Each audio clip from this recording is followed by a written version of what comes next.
Hey guys, welcome to episode 4 of the Road to Endgame. So in this episode I get a few things done. First, I raise my range to 100k.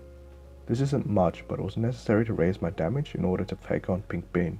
The last time I tried to kill Pink Bean, I tried to do so with 70k range. That proved a little too difficult as the damage reflect began to catch me off guard. This is mainly due to my own mistakes, but let this be a somewhat important lesson. Getting damage is necessary, but exactly how much depends on your overall skill as a player.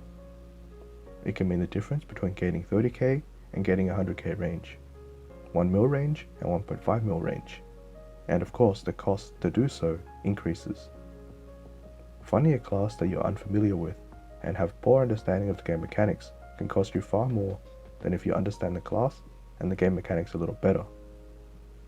This is perhaps one of the reasons why low range solos are oftentimes done by people who have far exceeded these ranges first. Practice and experience has allowed them to go back and defeat the bosses with borderline level ranges. What I'm trying to say is, if you practice the bosses from the beginning, you have a much greater chance to kill them with minimal funding, and you'll be a much better player skill-wise because of it. Anyhow, I purchased a few Utgard equips. I know I could have farmed them, but when they sell for about 1 mil each in auction house, it's mighty appealing to simply buy them and help out whoever that is selling them. I was going to spell trace everything, but considering the cost, it would have been too expensive at the time in my opinion. It would have costed 70 mil to spell trace everything. This would have meant a difference of about 20k range in this case. So the decision was made to make do with clean gear aside from the shoulder and grid pendant. For temporary equips, if you can make do without upgrades, then it can save you a bit of money. Always ask yourself, if I upgraded those items, what else could I achieve? If the answer is nothing much, or I hit a slightly bigger number but the number of hits does not change, then it's probably not worth the upgrade. I got off on quite the tangent there, so in this next clip, I'll be frank about this. You're going to be extracting lots of equips if you want to play the full free-to-play method. Extracting equips is excellent pocket money. You won't be making billions with it, but if anything, it's steady income. If you don't have the time to spend hours elite boss hunting, this is better than nothing. I want to take the time to commend Nexon on one thing, the inclusion of the auction house. The inclusion of this content is a definite win for free-to-play players.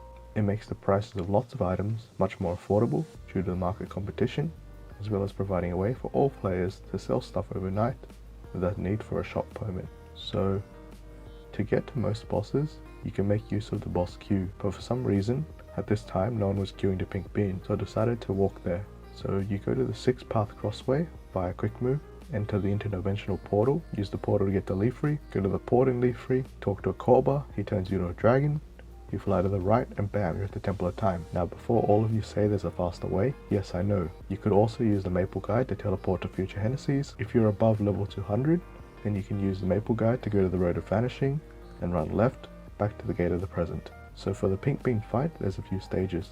First you'll need to kill 4 statues. They spawn a number of times. The only real thing that you need to look out for is the damage reflect from the bird statues, but they won't cast it if you stand behind the yellow orb on the Solomon statues. The goddess will also cast damage reflect, so I suggest you pay close attention. Audio usually helps. Once you kill all the statues, you can proceed to fight Pink Bean. Be careful of your seduce and damage reflect. Seduce is dangerous because he might hit you with another spell, which damage you, then seduces you and causes you to jump to the left, causing you to touch him, and this is the main reason why I previously failed. After defeating Pink Bean, I decided to advance the 5th job. This was something I set for myself.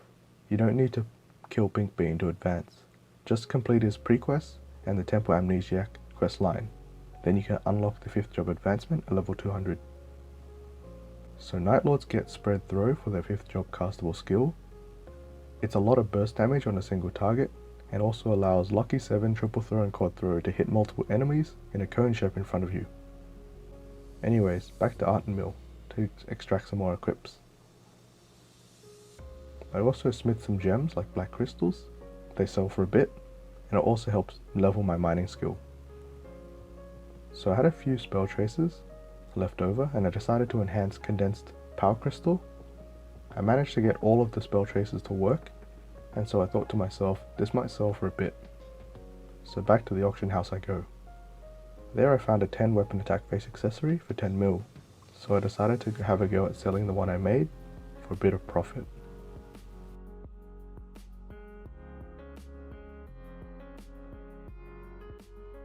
Last thing I want to mention is the intent of the series is to make it as time independent as possible. But if you see a hot day, hot time events, or any coin shop events, by all means use them, but don't rely on them.